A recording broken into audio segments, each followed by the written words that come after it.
Alexander, who does not want to give his family name for fear of political retaliation, was a soldier in the Russian army. He is now living in the French city of Caen, along with his wife, Irina.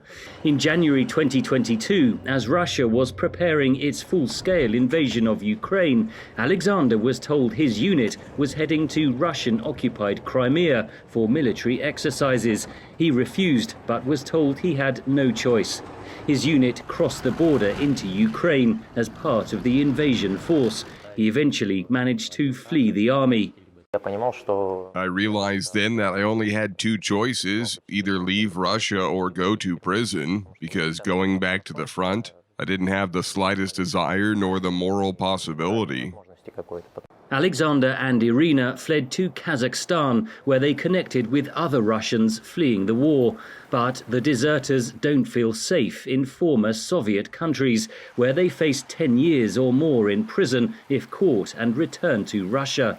A French court ruled in 2023 that Russians who refuse to fight can claim refugee status, but most are unable to travel overseas to lodge an asylum application. Particularly for people of military age or active servicemen, even getting their hands on a foreign passport is extremely difficult. In a landmark case, France this month granted permission for Alexander and Irina, along with 8 other Russians, to enter the country and apply for asylum.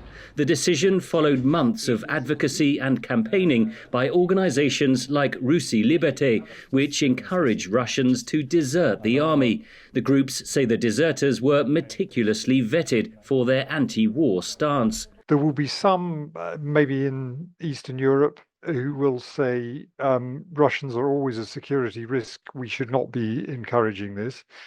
There will be others, and I would be among them, who would say the more people that we can encourage to leave Russia, the more acute Putin's shortage of manpower will be. Alexander and Irina have created a YouTube channel aimed at other Russian soldiers.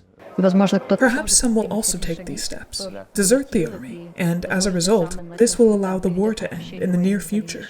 It's not clear whether France intends to allow more Russian deserters to enter the country and claim asylum. The French Foreign Ministry did not respond to VOA requests for comment. Henry Ridgwell, VOA News, London.